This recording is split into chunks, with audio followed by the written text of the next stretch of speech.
Hello all you spacefaring cosmonauts, as always I am Cosmic, and today we're going to be previewing Endless Space 2, which is the new sci-fi 4X strategy in development by Amplitude Studios. Now those of you who know, I love my sci-fi and I love my 4X, and when you put them together you would think you have recipes for success, but I am incredibly picky when it comes to my sci-fi 4Xs. One of the things that really tests my patience when it comes to 4X strategy games is the fact that you have all these multiple factions and in sci-fi case all these multiple alien races, but they all play the same, and that is really boring, and it is a huge bugbear of mine. Now thankfully Amplitude seem to be clicking onto this fact, because the game is currently in early access and already we have a couple of races, each one that plays slightly differently than the other. They're really taking into account the lore of the race and directly translating the lore of the race into the base mechanics of the game.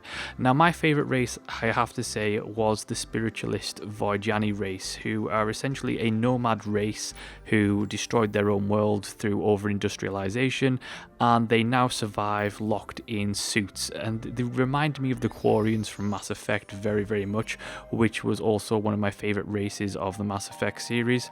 And they are spiritualist in nature, but they're also warlike, and the way that they do things in the game is that instead of having colonies, like all the other races have to colonize planets in order to obtain their resources. However, the Voidjani, because they live on ships, they live on giant spaceships known as arcs. Now arcs are essentially colonies for the Voidjani, but the way they work is slightly different to other races. So if you plant an arc in a solar system, then you can start to accumulate all of that solar system's resources as long as you know how to colonize the planet. This gives the Voidjani a distinct advantage because they can not only just pick up and leave at a moment's notice by just moving the arc ship to another solar system where you can get the needed resources that you need, but it also means that their resource production is a lot quicker than other races. However, they are somewhat regressed in other ways. For example, their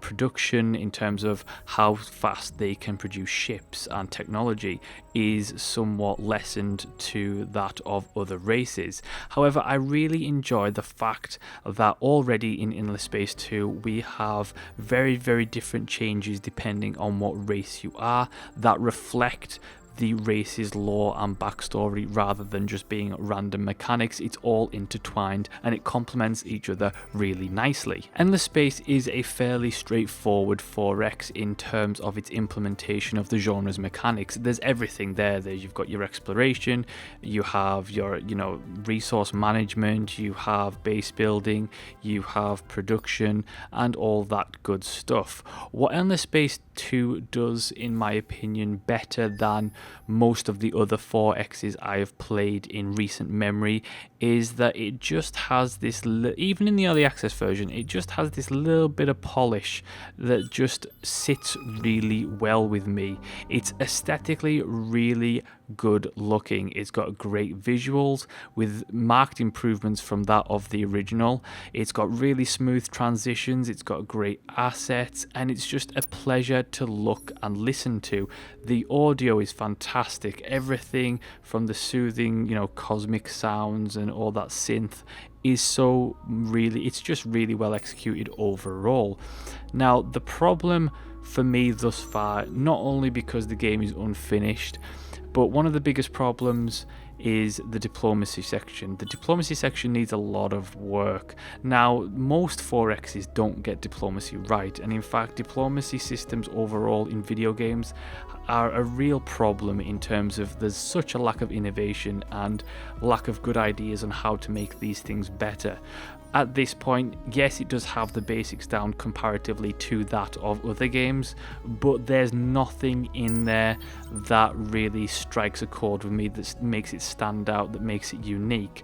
The one redeeming feature diplomacy does have is the fact that, like in the other Endless games, you have minor factions as well as major factions. So the minor factions factions may be a native species to a planet, and you can diplomatically relate to them so that you can affect change and maybe bring them into your empire and learn more about the lore behind the universe. One thing I really like about Endless Space 2 is the technology progression. Now, technology tends to be in most 4X strategies where you research one technology at a time, or you can research multiple technologies, but you have to have certain subsets. Now, in Endless Space 2, it works very, very simple in the fact that you can only research one technology in the time, but you can queue up several at a time so that it automatically starts researching the next technology after the original is completed. Now, some factions are going to be better at researching faster than others. The Voidjani, for example, they can collect the resources of an entire star system, but they lack the research pace to keep up with that of other races. My favorite thing about Endless Space 2 so far is the fact that it's a 4X strategy game that focuses on the races. It focuses on the world story and the lore and the politics. One of the features that I really enjoyed about Endless Space 2 is the fact that you have heroes, and you can recruit heroes and attach them to fleets or set them as a governor of a colony, have them do multiple things. And politics is a big factor in Endless Space 2, so how you rule your people will have consequences. So, for example, the Voidjani are a spiritualist race who, they err on the side of caution, they're very religious, and if you start implementing policies and doing things in the universe that aren't in line with those religious beliefs or religious policies, then your people are going to get upset and they might essentially vote you out of office in that regard. Now, this isn't going to have a consequence as a player in terms of if they vote the current leader out of office, the game isn't over, but it does mean that the political makeup will change and the edicts and social society management edicts that you have available to you are going to change, and that could have serious repercussions in terms of managing your empire. Alongside the heroes is the quest system, and again, it's a somewhat impressed me, the focus on narrative and the focus on story and the focus on progression overall. Now, each faction has story specific quests as well as side quests and randomly generated quests that you can complete in a non-linear fashion. Now, these quests provide various rewards like resources or research buff times, but they also help to not only expand the narrative of your faction and the backstory of your faction, but you learn about the lore of the overall universe, what came before, what's going on now, and it is so much fun to really dive in and immerse yourself in that universe. Within the quest system is also a choice and consequence thing, so you can often choose how to resolve a certain quest once you've met the parameters, and those choices will determine what happens next. So you could choose something that links to another quest chain, or you can choose something that leads to a specific unique building being able to be produced, or a new ship, or some colonists, or even a negative consequence like you get attacked by a random faction or something like that. And that choice and consequence system is really fun to have in there, and it does make the entire thing a lot more meaningful. The last thing I wanted to touch on is probably the thing that I hate most about Endless Space 1 and now Endless Space 2, which is the combat. The combat in Endless Space 2 is extremely hands off, and it means that it's a simple watch fest. It's visually fantastic, it looks great, it's a lot of fun to watch, but you don't actually get to do anything. Now, before a battle takes place, you're able to choose a battle plan, which is essentially 3 options, meaning that you can choose long range, medium range, or short range, and that will dictate what your ships do in the battle. And the effectiveness of those battle plans depends on what ships you have in your fleet. Now, the problem with this is if you have a mix of ships in your fleet, so you have a couple of long range vessels, you have a couple of medium vessels, you have a couple of short range vessels, it can mean that specialized enemy fleets are going to absolutely destroy you, which forces you to specialize your fleets as well, meaning that you're going to have a fleet of short range vessels, you're going to have a fleet of medium range vessels, you're going to have a fleet of long range vessels. And this also is a problem because it leaves you open to hard counters. So if your long range vessels come into contact with short range fleet, then you're going to get destroyed because they're going to get up and close and you're not going to be able to do anything about it. I really don't like that hands-off combat, and it's something that I don't like about a lot of 4X games, is that you don't feel in control of the combat.